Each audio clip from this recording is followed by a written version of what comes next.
So welcome back to another TV show review. So this one, full series, since I didn't watch this one the whole time that it was on until the last season dropped in typical me fashion.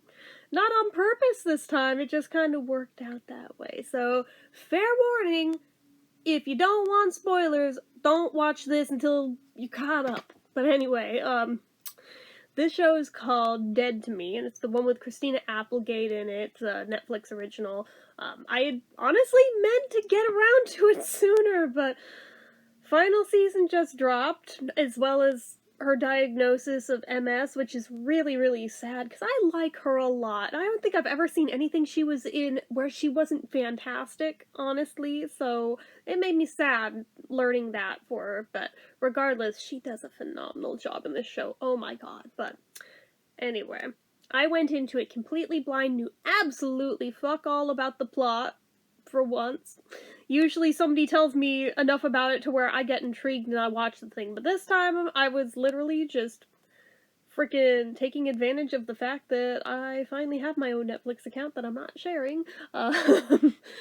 Yeah, ever since Netflix imposed that no more password sharing thing unless you want to, like, pay more for your account, figured my sister would be none too impressed with this, so I knew better than ask her, hey, you want to, like, pay a few more dollars a month to keep me on yours?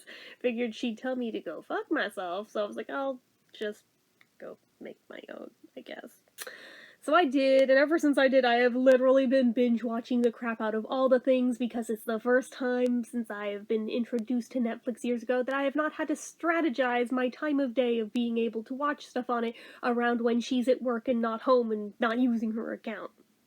So, anyway, as an aside, Disney Plus did the same thing, so now I also have a Hulu account, too, of my own that I don't have to share, so woo, but anyway, that is an aside, but regardless, this show, in my just looking for shit to stream, because, oh my god, I can watch all the things all the time, and nobody can tell me no, and I love it, I'm sure the newness will wear off soon, but it hasn't yet, so, anyway, yeah, that. In my looking around for stuff to watch, I saw that was one of the new things that just dropped, and I was like, oh yeah, I was gonna watch that. And just given the recent events with her life, I was like, fuck yeah, like, let's watch that right now. So I hit the first episode, and within the first 30 seconds, I'm hearing Judy Garland, so you know, I am all in. As of that moment, I'm like, fuck yes, you got me right there. You got me right there, straight out of the gate, just with that. I'm an easy sell, what can I say? But, I'm a little smug that the two main characters' names are Jen and Judy. I'm just a little too smug about it, but anyway. So, regardless, Christina Applegate is Jen. The plot premise, I mean, the most TLDR version of this I can give is that Jen's husband was killed in a hit-and-run accident, and she doesn't know who did it, and she has been on the police's ass ever since it happened to find who the hell killed her husband, because she can't stand not having answers. She joined a grief group, just begrudgingly, just to try to find any kind of closure and peace within herself, and immediately meets this chick Judy, who is really, like, more outgoing than, this chick is quite comfortable with, but at the same time, she needs a friend, and she's kind of desperate, so she accepts her number. And as she's having, like, a rough moment late one night, where she's, like, about to break down again for the millionth time, no doubt, she decides to call her. And while on one hand, the phone call is awkward and weird, it's also quirky and cute, and she's kind of won over, and she's like, you know what, we'll just talk about anything and everything, and they bond immediately, and next thing you know, they are like best fucking friends. Plot twist, Judy's the one that killed her husband. Yup, so she, doesn't know this, obviously, going into it, just, it works out that way, that after Jen invites her to come live in her house, and she's, like, staying in a fucking old people's retirement home because she has nowhere else to go. Because she just... Other plot twist. She told the group that her husband was dead, but, turns out he's kind of not, and they just broke up, and she's just not dealing well with it. But after 5 miscarriages, she's kind of not 100% right in the head, which is totally valid. Also, interesting side note with the whole Judy Garland comparisons thing. 5 is the number of miscarriages Liza had. Interesting that we're that specific. There's more parallels throughout the series. I'm like, this was not an accident. Somebody on this team is either a fan or a friend of that family. I'm just saying, but regardless. Yeah, that. So, regardless. Yeah, that. Since they had broken up, she can't stay there. So she'd been staying in this old people's retirement home that she works at as an arts and crafts teacher, which I relate with that. But, anywho, Jen decides, oh god, you can't live here. Come on, come stay with me. And she goes and lets her stay in her husband's old studio that's like the outbuilding from the main house, and oh shit, this is when she realizes, looking at the photos all around the place, that oh fuck, this is the man I hit with my car that I've been trying to forget about. Fuck. It's like that. It's like that. So she has this secret that she is trying her damnedest to not slip up and tell her, but that guilt is eating her alive because she is too pure for this world and literally cannot fucking take it. Yeah. Also as an aside, and also with the Judy connections, the dead husband's mom's name is Lorna, and everybody hates Lorna, which, if you're from this fandom, you understand how perfectly appropriate that is. I was like, oh my god, none of this is coincidence. This is all very, very, very calculated, and I fucking love it, but it's also subtle enough to where it's one of those things that, if you know, you know. But if you're not a fan, it's just kind of there.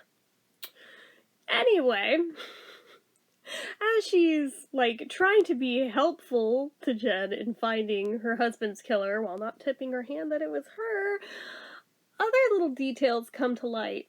Like, the fact that her husband was cheating with a waitress for what turns out to have been like a year and a half.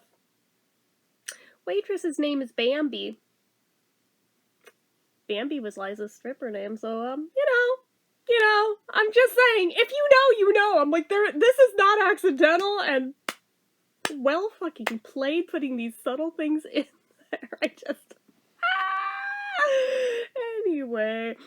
So at this point, now Jen is just pissed. Like, she's gone from grief to just anger and resentment and feeling like her marriage was a lie. It would have been one thing if it had been like a 1-time, 2-time deal. But the fact that it went on for like a year and a half, and the fact that he lied and said that his wife was dead to this woman, fuck that guy. Like, fuck that guy. Regardless, this whole time, like, there's all these twists and turns going on with Judy's ex that is very much alive.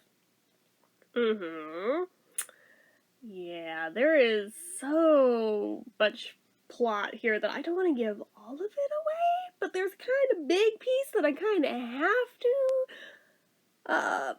Long story short, I'll leave out the details of how they get to this point, but Jen ends up killing the ex. So now we have a crisscross situation where she killed your husband, and she killed your husband. Like, what the actual fuck?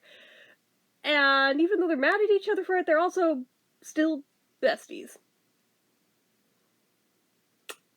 It is a super fucked up situation, but at the same time, it's one of those things where it's like, you can't leak my secrets. I'm keeping yours. You don't get to leak mine. So now they're just in cahoots in all facets of life. Second plot twist. The ex that Jen killed has an identical twin! Yeah, and he shows up in town. It's just like, oh my god. You know what this show's vibe reminds me of so fucking much? Jane the Virgin. I feel like maybe some of the writing team, I don't know this for a fact, this is just my own theory, I feel like maybe some of their writing team worked on this because of all the plot twists, like left, right, like there were so many through it, and, like, some of them you see coming a mile away, but some of them totally blindside you. It's like, oh, holy shit. But it's so good. Like, I feel like it's very, very similar vibe. Oh my god, I love it so hard. Wow, most of all y'all were watching from the first season as it came out. I bounced in as the last one dropped and watched the entire thing in like a grand total of 3 days. Because I literally could not pull myself away from this thing, because it's that good! It's that good! Oh my god, like, I am like Little Miss ADD Queen, and if a show is just so-so or mediocre, I can't binge it like that. But if it's that good, it has my full attention and will encompass my entire freaking life until I watch all of it. So a lot of times I will intentionally wait till the last season so I can watch the whole thing in one streak, because I am the kind of person whose anxiety cannot hang with the cliffhangers in between seasons. I can't do it. It makes me fucking crazy. So, given just how suspenseful this show is with all of its plot twists and turns, I am so glad that I didn't jump until, like, the last season was up, because, oh my god, I don't know how I would have handled that. Apparently, my sister's been watching it from the first season. Funny story. So yesterday while we were at Bath & Body Works, and we were in line waiting to get into Bath & Body Works, she was texting her boyfriend about this show. I didn't know she was watching it. I wasn't reading over her shoulder. I was kind of just spacing out, like, off in the distance, and she all of a sudden's like, so I don't know if you're, like, reading my text or anything. I hope you're not, but if you are, I realize that text looked super sus. I swear it's not about you. And I was like, why? What the fuck did you just write? I wasn't reading them, but now I'm kind of curious. Well, I'm watching this show called Dead to Me, and I just texted my boyfriend. So it turns out that the FBI is after Jen. Yeah, if I had no context on that, and if I had been reading that, that would have freaked me the fuck out. Not gonna lie. I've been like, why?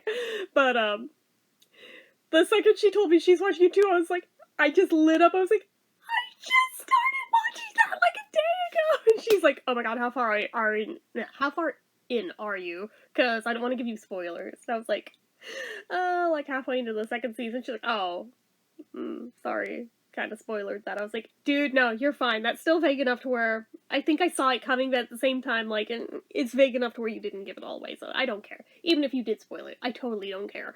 But regardless, I love how she's been watching it from the first season. I just bounced in like 3 days ago, and I finished it before she did. Because the second I finished, I went to run to her room, and we were like, oh my god, did you finish it yet? She's like, no. Did you? Yeah! Don't spoil it for me! Oh, okay. I won't say a word, but let me know as soon as you finish it, cause I have some things to say. But she has not yet, so I have to keep my fucking mouth shut in front of her. But regardless, oh god, the plot twist with Judy though, like, that she gets fucking cancer and, like, just why? I should have seen that. Well, there was no way to see it coming that it would have been that of all things, but you would think I, of all people, know if there's a show or a movie, and within the first 10 minutes, I glomp onto a character super hard, just fall in love with them, head over heels, in love with this character, they are my favorite, ride or die for this character, they're gonna die.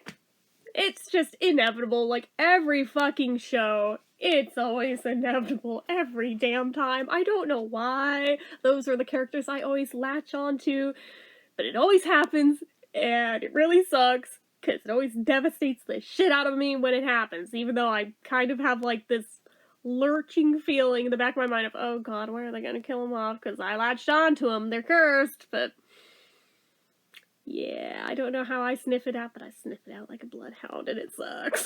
But anyway, oh god, anywho, yeah, the fact that they have the subtle Judy Garland references woven all throughout the series. Like, there's more of them. I feel like most of you don't care because you're not fans of her, but they are woven through this whole fucking thing. And I kept catching them left and right. But the fact that they even ended it like A Star is Born, what the fuck? I was like, oh, they did not just do that. They did not just do that. If you have not seen the Judy Garland version of A Star is Born, I did not just spoil it for you. If you've seen it and you haven't finished the season, sorry, I warned you, there's spoilers. But yeah, that's exactly how she dies. She went all Norman Maine.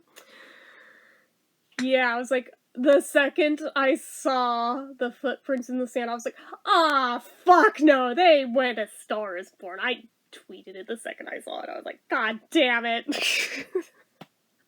And then to follow it up with yet another round of Get Happy, I was like, you did that on purpose. That was not happenstance. You did that on purpose. You knew exactly what you were doing when you wrote that. You did that on purpose, you bastards. I guess they couldn't make it much more obvious with literally even naming the character Judy, though, but like, fuck. Like, god damn it. I'm still upset. I'm laughing now, but I was like, fucking inconsolable a few hours ago over this, so like, just let me grieve my fictional character named Judy. Anyway. But yeah, there's many more plot twists I did not spoil. Like, so many. So fucking many. Like, if you like suspenseful shows, trust me, you will love this. Oh my god. It's thankfully not quite as nerve-wracking as, like, Ozark, which I still need to review. That one was another one that I just binge-watched the shit out of that start to end from when I started watching it and just could not put it down. That one took me 2 weeks to get through, but oh my god, that one I felt like I was gonna have a heart attack every time I stopped watching for any reason to try and get anything done. I'm glad this wasn't quite that level of suspenseful, because oh my god, my poor little heart can't take it, but it's still a fair, decent suspenseful. It pulls your ass in, but it's just so masterfully written that it's just like, half of it you see coming, half of it you don't, and it makes it fun trying to, like, navigate it and, like, try to, like, play whodunit with the whole thing and, like, piece it all together before the show does. It just... And then you're watching them all try not to get caught for their fucking sins because all of them have fucked up. Oh yeah, it is so good. Just, if you haven't watched it and you were debating it, do it. Like, you will not be sorry. Holy crap. So good. And apparently watchable in 3 days start to finish if you just binge watch the absolute shit out of it. It's actually probably possible to do it in less time than that. Like, if you don't fall asleep at crazy pants o'clock early like I do, but still, even for me, it took 3 days. And that was with doing other stuff in between. I still managed it in 3 days. That's like a season per day. They're only half-hour long episodes. But, oh my god, I love it so much, and I'm sad it's over, but on the other hand, oh my god, it's so good, it's so good. I already want to rewatch it, but I'm like, I have other stuff I need to watch, but I'm definitely coming back and revisiting that one again in the future at some point, because oh my god, it's just so good. I love it so much. Anyway, perfect 5 out of 5 for me. I could not get enough of it. I'm trying to sell my mom on watching it. So, I mean, my sister's already watching. I don't have to sell her on it, but I'd like to sell my mom on watching it, because I feel like she'd love it too. But with the cancer storyline, I don't know, might hit a little too close to home with her. I don't know, but I'll go in and give her that disclaimer, and if she still wants to watch it, then I'll probably get to rewatch it with her. But even if she doesn't want to, I'll probably rewatch it anyway. But anywho, that is about it for this one. So, as usual, well, before I should say that, I guess I had to, like, balance out all the saccharine-y sweet, like, Christmas movies I'm watching on the Hallmark Channel with something, like, a little dark and gritty, like, on the side of all that. Yeah, it's like that, but anyway, because I love those, I love all the schmaltz, I love all the cutesy stuff, at the same time, I'm a fucking Capricorn, okay? I need my dark shit, too. But anyway. You know what to do. If you like this video, go ahead and give it a like. If you're not already and you'd like to be, click subscribe, hit that notification bell icon so you never miss an upload, leave comments down below, make sure you're following my social media accounts, my Facebook fan page, my Twitter, my Instagram, my eBay, my Reddit, everything and more, it's all down below, and if you'd like what I do here on this channel and you'd like to help support it, the donation link, as always, is down in the description. Anyway guys, till next time, See ya.